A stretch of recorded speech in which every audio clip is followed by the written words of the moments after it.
सतनाम के जाप से ये बाजे अनहद नाद, तोबा पुरुष कबीर की ये छूटे सभी उपाद।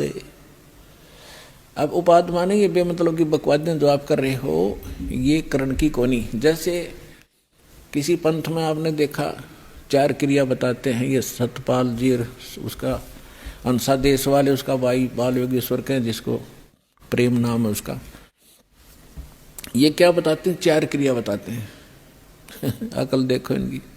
कान बंद कर लो, अंदर की आवाज सुनो, आंखें बंद कर लो, अब आंख आप दाब लो थोड़ी देर, एकदम चमक सी होगी अंदर, यो प्रकाश, ये भगवान का रूप। फिर तालू पर जीभ लगा लो, मुंह जीभ उल्टा करके तालू पर लगा लो, अमृत क्रिया होगी। इस शरीर में एक काल व्यवस्था ही आपको महसूस होगी। और फिर वो नाम क्या देते हैं? हंसो हंसो। अब उल्टा कर लो, सोम हो गया, तुम सीधा ही कर लो ना, हंसो हंसो की क्या जरूरत रहेगी फिर। और फिर उसके 2 भाग कर लो, 100 बाहर हम अंदर। मोटरसाइकिल में बीच तक तोड़ो और 2 भाग कर लो, इसको इधर चलाओ, इसको इधर। और जिन महापुरुषों को भगवान मिले उन्होंने क्या क्या बताया? ये 2 अक्षर का मंत्र है। अरे सोम शब्द के देने का अधिकारी भी नहीं है। वेद में लिखा है, ऋग्वेद मंडल नंबर 9 सूक्त 95 के मंत्र 1 में लिखा है कि परमात्मा जब 2 में भी लिखा है, 1 2 में दोनों में, परमात्मा स्वयं आते हैं, कवि की तरह आचरण करते हैं, अपने मुख कमल से वाणी बोलते हैं, और वो यानी एक विशेष गूढ़ मंत्रों का आविष्कार करते हैं। अच्छा ज्ञान जो सही गूढ़ मंत्रों को बताते हैं, आविष्कार करते हैं, यानी नए ढंग से बताते हैं जो पहले ना हो। और परमात्मा भी कहते हैं, सो हम शब्द हम जग में लाए, सार शब्द हम गुप्त छुपाए। ये जो सोहम मंत्र है हम लाए हैं, किसी शास्त्र में सोहम नहीं है। हंसो को उल्टा करने का क्या, तो हंस तो जीव होता है और सोहम मंत्र है। गरीबदास जी ने लिखा है, दम सुदम को सोहद ले, ओ हम सोहम सारे, उल्टा गोता मारिए परले पार दीदारे। दम सुदम, दम श्वास, उश्वास को सोध ले। और ये 2 अक्षर का मंत्र जो दास ने भी बोला है, ये है वो सार मंत्र। नानक साहिब जी की भाई बाला वाली जन्म साखी में आपको बहुत बार दिखा है, नानक साहब ये जाप करते थे। धर्मदास जी के विषय में आपको बता दिया, 2 अक्षर का मंत्र सतनाम वही परमात्मा ने उनको दिया था। दादू साहिब जी को परमात्मा मिले, उनको यही नाम दिया था। नामदेव जी को परमात्मा मिले, उनको यही नाम दिया था। नामा छिपा ओम तारी, पीछे सोहम भेद बिचारी, सार शब्द पाया जद लोई, आवागमन बहुर ना हुई। अकेले सतनाम से भी पार नहीं होगा, 2 अक्षर के मंत्र से भी। ये सार नाम जरूरी है। जैसे हम हैंडपंप लगाते हैं, हमारा उद्देश्य जल प्राप्ति करना, और जल प्राप्ति के लिए जो साधन है बोकी और पाइप, ये हमारे पूज्य नहीं है, ये इंस्ट्रूमेंट हैं उस जल को पाने के लिए। परमात्मा प्राप्ति के लिए ये मंत्र जो हैं, ये हमारे पूज्य नहीं है, ये हमारे इंस्ट्रूमेंट हैं। ये मंत्र उस परमात्मा को पाने के लिए, तो हम श्वास उश्वास से इनकी बोकी लावांगे। और बोकी का काम है, जहां जल है वहां तक पाइप पहुंचा दी, जल नहीं मिला, पहुंच गई अवश्य, लेकिन उसके बाद फिर हैंडपंप नारी मशीन लगानी पड़ती है और उसकी भी क्रिया करनी पड़ती है, तब वो जल निकलेगा। तो सतनाम तो समझ लो बोकी और पाइप है, और सारना वो हैंडपंप है मशीन ऊपर की, और फिर उसकी क्रिया करेंगे जब वो जो वस्तु निकलेगी वो है जो हमारा उपास्य है। तो इस मंत्र सतनाम आपको मिल गया, सारनाम मिला नहीं तो भी पार नहीं हो पाओगे। लेकिन बात बहुत लवा लागी, इस सतनाम लेकर भी आपकी मृत्यु होगी, डरना नहीं किसी कारण से। और मृत्यु जब होगी आपका, क्योंकि आप दृढ़ नहीं हो पाते। प्रथम बार भगवान सुना, प्रथम बार ये ज्ञान सुना, प्रथम बार ये नाम सुना, हम तो उसमें रंग रहे हरे कृष्ण हरे राम राधे श्याम जय गणेश देव, हमने वो अच्छे लगते हैं। और इस मंत्र को प्राप्त होकर भी हमारी आत्मा दृढ़ नहीं होती, और जब तक आप हर तरह से दृढ़ नहीं होगे तो नाम खंडित बन जाता है, और उसमें काल का दाव लग सकता है जिसमें आपका नाम खंडित हो और आपकी मृत्यु का संयोग सद गया हो। अगर नाम सही है तो आपका जीवन एक्सटेंड करेगा, मृत्यु नहीं होगी। फिर भी सतनाम प्राप्त प्राणी ने खूब जाप कर लिया, मृत्यु होगी, तुरंत मनुष्य जीवन मिलेगा, और 2-3 वर्ष के बाद उसको यही नाम बचपन से शुरू होगा और सार नाम मिलेगा और पार हो जाएगा। असंग जन्म हो गया अपना भटकता ने। अपने आत्मा सौभाग्य उन प्राणियों का जो अपने केवल रोग के लिए ही यहाँ आते कटवाने के लिए। अब रोग तो भगवान के आगे कुछ है ही वस्तु नहीं, 2 मिनट में ठीक करेंगे सारे संसार के रचनहार 1 मिनट में।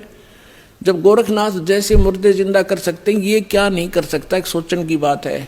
ये समझ सकती है, 1 सेकंड में सब कुछ कर सकता है, लेकिन हमारा विश्वास दृढ़ नहीं होता। फिर भी जैसे यहाँ नाम लिया, आपको भक्तों से सुनते हो, मुझे ये लाभ हुआ, मुझे ये लाभ हुआ, मुझे ये ठीक हो गया, तो उस आत्मा का दृढ़ विश्वास होता है जो केवल रोग निवारण के लिए आए हैं, संकट निवारण के लिए। उन्होंने मंत्र लिया और उसका खूब जाप करेंगे। यहाँ से जाते ही क्या होगा, काल के दूत चारों तरफ से भेज दिए जाएंगे। वहाँ क्या रखा है, चल तुझे वहाँ झाड़ा लगवाते हैं, वहाँ क्या रखा, वो बड़े संत वहाँ ले चलते हैं। तो पुण्यात्माओं, इस कारण से वो नाम खंडित होने से वो मृत्यु को प्राप्त हो जाता है जो यहाँ आया था, नाम खंडित होने से। अब फिर भी उसको इतना लाभ मिलेगा, क्योंकि वहाँ तो लाभ होना नहीं था, वो तो नाश कर दिया, उसके भक्ति बदनाश कर दी और आगे कुछ मिलना ही नहीं था, वहाँ धक्के खा ही रहे थे हम। फिर भी उस प्राणी को इतना लाभ होगा, उसको तो मालूम नहीं ना, उसके साथ आने वालों को इतना ज्ञान, वो भी नहीं सोचेंगे यूँ मर गया हम जावाएं को नहीं, वहाँ पर इसकी मृत्यु होगी, लेकिन वो ना आओ, लेकिन उसके लिए कल्याण हो गया उसका। उसने नाम ले लिया, मृत्यु होगी, या मृत्यु तो वह एक्सीडेंट में हो जाए जब के कर ले, तो तुरंत मनुष्य जीवन मिलेगा उस प्राणी को जो पहला मंत्र भी प्राप्त कर लिया और 10-20 मंत्र भी उसने जाप कर लिए। मनुष्य जीवन गारंटीड है, और मनुष्य जीवन मिल गया तो फिर यहाँ आएगा, भक्ति बीज बू गया उसके अंदर, और उस अगले जन्म में पार हो जाएगा। ये तो असंग जन्म हो गया, मरते और जन्म त्याने। तो पुण्यात्माओं, दृढ़ रहोगे तो रोग भी कटेगा, ऐसा जीवन में मोक्ष होगा। और कारण यह है कि अभी हमारी संख्या कम है, काल से प्रेरित, अज्ञान से प्रेरित जनता घनी है, वो आपके नामों को खंडित करवाए बिना छोड़ती नहीं। लेकिन फिर भी दास की कोशिश है कि ज्ञान इतना दृढ़ कर दूं आपको कि डगमग ना हो सको, तो जल्दी काम बन जाएगा।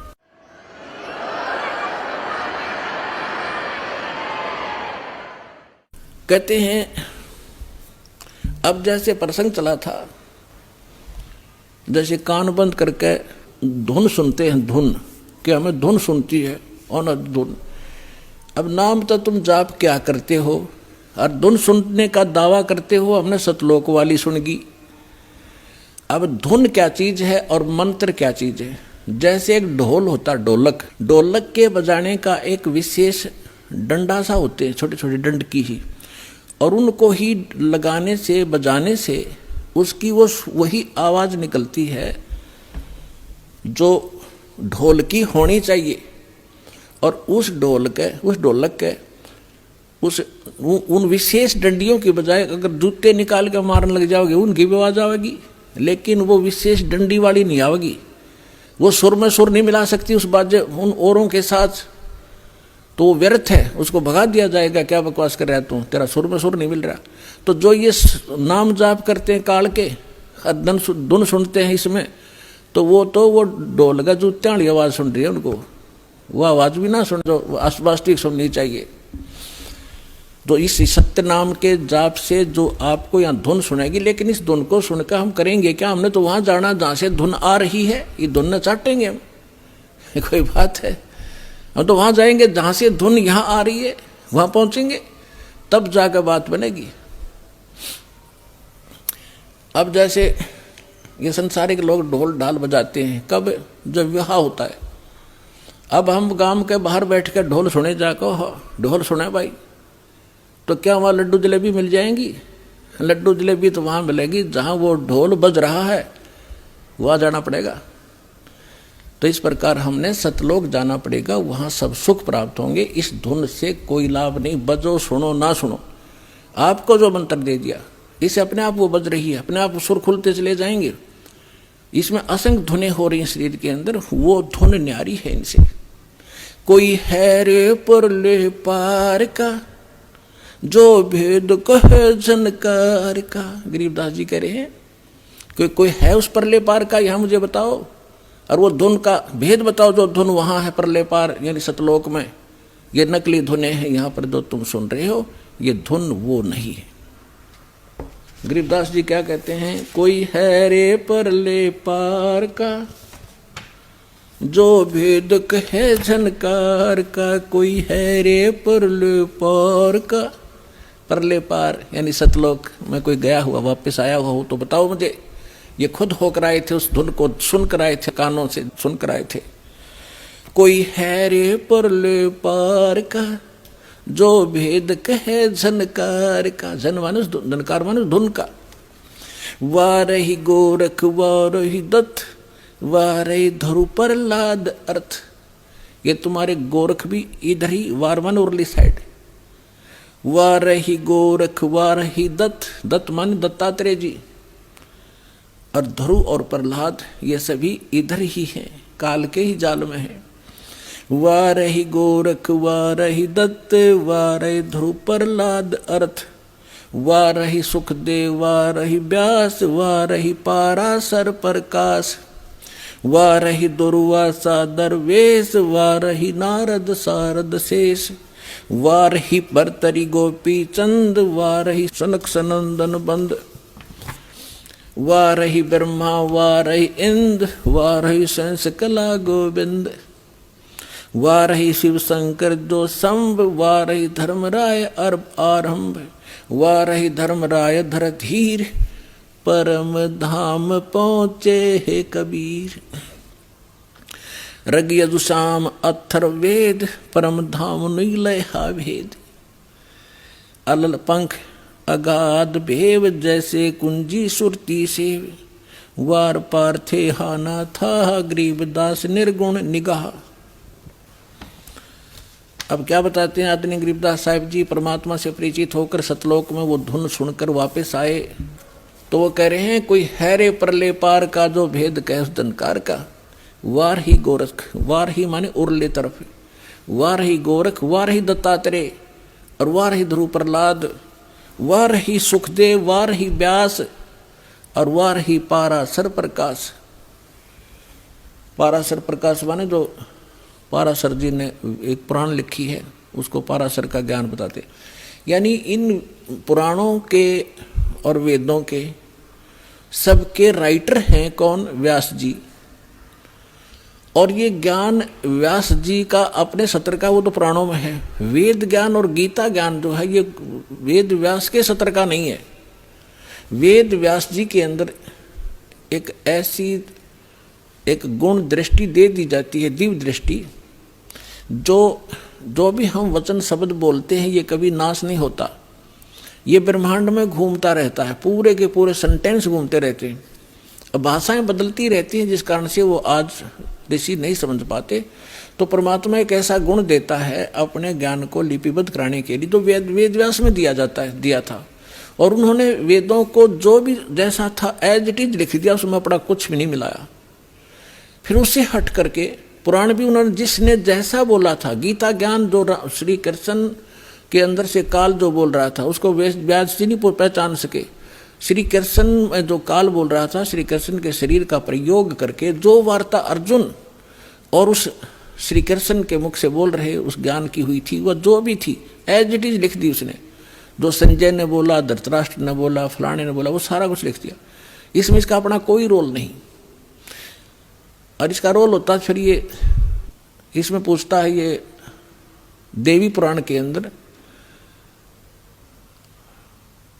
प्रथम स्कंद में कि हे भगवान, उस नारद जी से पूछ रहा है कि सृष्टि किसने रची, कैसे रची। नारद जी बता रहे हो, मैंने अपने पिता से सुनी नो। था उनको ज्ञान होता है व्यास जी को, तो वो अपने ही तरफ से लिखता और अपना ही ज्ञान बताता। तो यहाँ कहने का भाव ये है कि ये चारों वेद जो हैं, ये इनके अंदर परमात्मा परम धाम का पाने का ज्ञान नहीं है, उस परमात्मा की महिमा अवश्य लिखी है। तो इसके लिए क्या बता रहे हैं, धर्मराज दरबार में देई कबीर तलाक, मेरे भूले चूके हंस को तू पकड़िए मत जाके।